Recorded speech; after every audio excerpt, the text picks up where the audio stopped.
Et on termine cette émission avec Jim Michel Gabriel, bonjour. Bonjour. Vous êtes avocat à la Cour, spécialiste notamment du droit du sport et président de l'association des avocats mandataires sportifs. Moi j'aimerais comprendre, parce que je ne connais pas bien les avocats mandataires sportifs, c'est quoi la différence avec un agent par exemple? Alors, on va un petit peu faire genèse de la création du statut d'avocat mandataire sportif. En fait, il est né de la loi du 28 mars 2011 qui nous a élargi notre profession à conseiller les sportifs. La principale différence entre un agent et un avocat, c'est qu'un agent est plus un courtier et lui, il dépend d'une fédération du sport où il exerce. Nous, en revanche, on dépend de l'ordre des avocats et nous, on reporte à notre bâtonnier et on a des règles déontologiques qui sont propres à l'avocat. D'accord. Et les démarches pour devenir mandataire sportif, il y a un parcours spécifique, une formation spécifique ou n'importe quel avocat peut se décréter mandataire sportif? Alors, on a une inscription qu'on fait à l'ordre en disant au bâtonnier, voilà, je souhaite être inscrit sur la liste des avocats mandataires sportifs. Alors, il faut comprendre que l'avocat mandataire sportif est au départ un avocat spécialisé en sport, de préférence, mais il a une mission très élargie. Par exemple, moi, je suis spécialiste en propriété intellectuelle. Les sportifs ont des problèmes de propriété intellectuelle, d'image, etc. Donc, vous avez aussi des problèmes de droit du travail. Donc, vous avez aussi des avocats mandataires sportifs qui sont des spécialistes en droit du travail. Vous avez aussi des avocats en droit public qui sont, parce que les problématiques avec des fédérations et les clubs sont du domaine du droit administratif, donc du droit public, etc. Donc, vous voyez, on a en fait des avocats qui sont un peu multitâches et qui viennent de divers horizons. Mais ce qui les rapproche et qui les concentre, c'est le sportif et dont les intérêts qu'il représente. Et notamment, l'intérêt pour un sportif, c'est se dire que j'aurai quelqu'un qui aura une vue à 360 sur mon business, à 360 sur ma carrière, et aussi quelqu'un qui déontologiquement aura, aucun conflit d'intérêt parce qu'il ne représentera que lui. Et c'est ça la différence, c'est que l'avocat mandataire sportif a un seul client. Il a une rémunération qui est extrêmement claire, c'est-à-dire qu'il n'est payé que par le sportif et il ne sera jamais payé par un club. D'accord. Et ça a été créé, vous disiez, en 2011, donc ça va faire une douzaine d'années.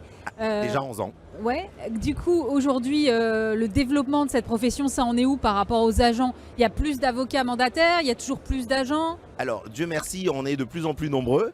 En revanche, c'est vrai qu'on a un problème d'impact, peut-être d'image.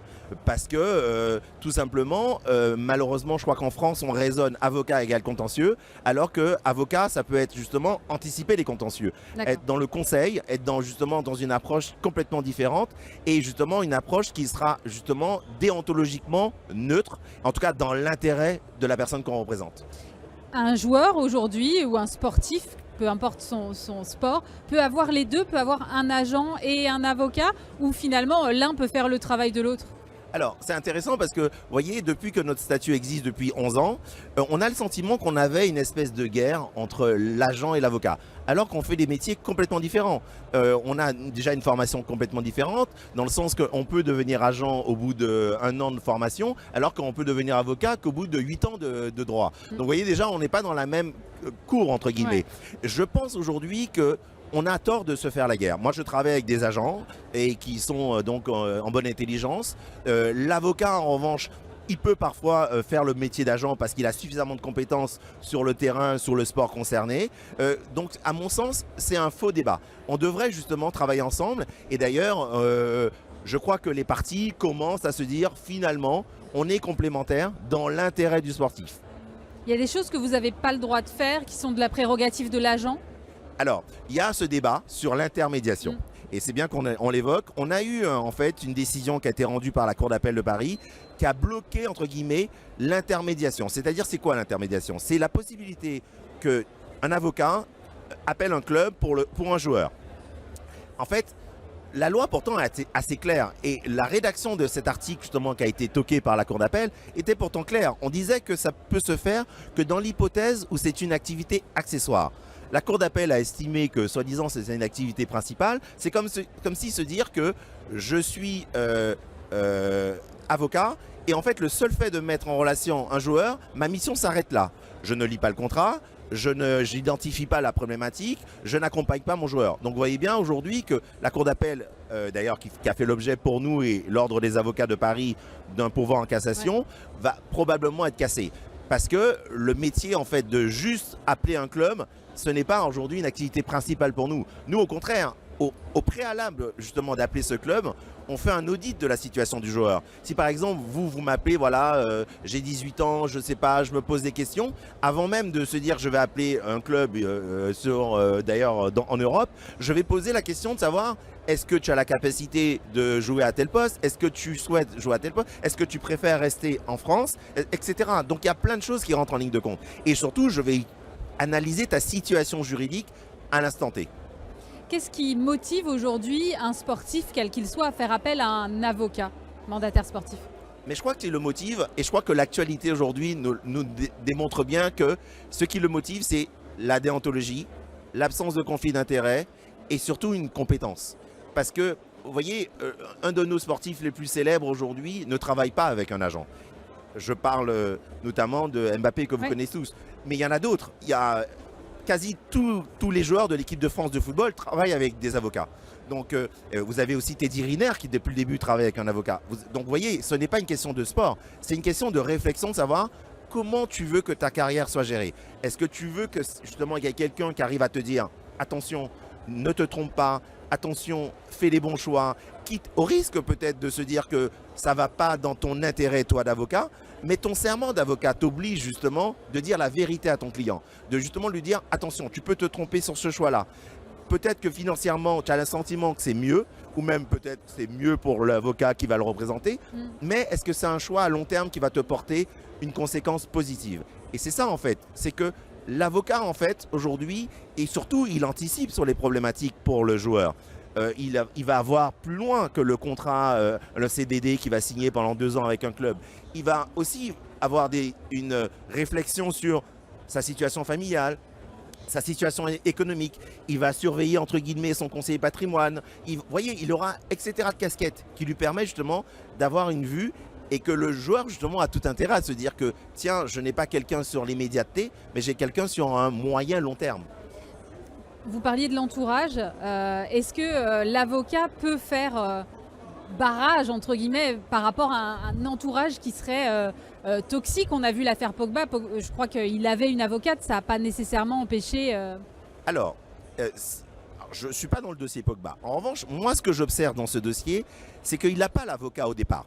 Il a un agent qui s'appelle Mino Raiola, qui paie à son âme, qui est décédé d'ailleurs cet été. Et en fait... je pense justement qu'il n'est pas question aujourd'hui de couper un joueur de sa famille. Après, tout dépend quel a été le rôle de cette famille dans le développement de ta carrière. Et c'est ça qui est important. Et quel est le rôle aussi que tu veux faire jouer à ta famille dans la continuité de ta carrière. Et moi, je pense qu'effectivement, bien sûr qu'un joueur doit soutenir sa famille, bien avec... à hauteur de ses possibilités, à hauteur de justement de l'implication de la famille. Après, il y a plein de manières. Moi, je réfléchis moi avec des familles pour se dire tiens, surtout il ne faut pas scier la branche sur laquelle tu es assise en fait, parce que la famille est assise en fait sur cette branche qui est le joueur, qui lui il est impacté de manière toxique sur sa façon de jouer, s'il a des affaires courantes, etc., au tribunal, etc., il ne peut pas se concentrer sur son sport. Et c'est justement notre rôle, nous avocats, c'est pas tant de l'écarter de sa famille, mais de le prémunir, d'avoir justement une incidence en fait en amont, lui dire tiens, est-ce qu'aujourd'hui tu peux pas impliquer ta famille dans d'autres moyens que leur verser simplement un chèque? Est-ce que tu peux pas te dire que tiens, tu vas les impliquer dans les choix qu'ils aimeraient faire, par exemple économique, créer un commerce, créer un business, avoir une activité en fait complémentaire en fait à ton activité de sportif. Parce qu'en fait, si le joueur ne joue plus, si le joueur ne court plus, si le joueur ne jongle plus, comment aujourd'hui la famille va percevoir une rémunération? C'est là-dessus que nous, quitte à parfois dire attention, le choix que tu fais, le choix aujourd'hui que ton frère ou ton oncle ou ton copain de quartier t'oblige à faire, est-ce qu'il n'a pas aujourd'hui une conséquence? Parce que on dit souvent plutôt, on devrait le dire souvent, les conseillers ne sont pas les payeurs. Parce que vous voyez, aujourd'hui c'est pas... bon, après il y en a un qui est en détention provisoire, mais au final c'est Pogba en fait qui doit rendre des comptes au club. C'est Pogba qui doit rendre des comptes à sa fédé. C'est Pogba qui doit rendre des comptes à ses coéquipiers. Ce n'est pas les autres en fait. Donc vous voyez, en fait on revient toujours à qui est le responsable, qui au final va payer les pots cassés. Pour établir ce genre de relation et pouvoir bien conseiller, j'imagine qu'il faut créer un lien de confiance avec le sportif et que ça doit démarrer peut-être au plus tôt de sa carrière. Est-ce qu'aujourd'hui, les avocats mandataires sportifs sont bien accueillis dans les clubs, dans les centres de formation, dans les clubs, dans les fédérations ? C'est exactement la question aujourd'hui pour laquelle je me bats, moi, depuis à peu près 10 ans. Parce qu'effectivement, vous ne pouvez pas demander à un gamin qui quitte sa famille à 13-14 ans, avoir suffisamment de recul à 18-25 ans, de se dire tiens, j'arrive à gérer des situations de crise ou des situations graves s'il n'a pas un accompagnement. Surtout si il peut être accompagné certes par un agent, mais l'agent aura toujours une réflexion d'immédiateté sur le projet sportif. Et il n'aura pas toujours une analyse sur les conséquences aujourd'hui d'un acte, d'une gifle, je sais pas, d'aller voir un marabout, vous voyez, donc et il se rend peut-être pas compte. Mais en fait, ce que nous on souhaite aux avocats mandataires sportifs, c'est justement pouvoir rentrer au sein des clubs, leur dire on est vos amis, dans le sens que on travaille dans un intérêt commun, c'est que le joueur soit un homme plus tard, ou la femme, d'ailleurs la joueuse aussi, une femme, vous voyez, d'ailleurs l'actualité aussi nous dit que dans les clubs aussi de foot féminin, il y a aussi des problématiques. Ouais. Donc c'est nous laisser justement se dire que laissons-nous faire, faisons-nous confiance, donnons des cours de droit civique, donnons-nous des cours justement d'éveil, justement des conséquences des réseaux sociaux, etc. Et se dire que on travaille dans l'intérêt du sport et l'intérêt du sportif. Parce qu'au final, quelle est la partie faible ? C'est le sportif. C'est lui en fait qui lui a besoin d'un accompagnement. Ce n'est pas le frère aujourd'hui qui un jour sera là et après-demain il pourra faire autre chose. Ce n'est pas la mère aujourd'hui qui un jour sera là et puis elle pourra peut-être faire autre chose, etc. Ou qui n'a pas la compétence. Donc lui c'est le sportif en fait qui dès le départ, dès le plus jeune âge, se dire tu sais, l'avocat c'est pas seulement quand il y a des problèmes, mais c'est aussi des choses que tu peux régler en amont et surtout de les comprendre. Et quand elles arriveront, eh ben, tu auras le réflexe de l'appeler parce que on oublie aussi une chose très importante, c'est que l'avocat est soumis au secret professionnel. Et ça, c'est énorme. Parce que moi, aujourd'hui, un joueur qui me donne un secret, eh ben, si demain, je deviens boulanger ou autre chose, ben, ce secret sera toujours entre nous deux.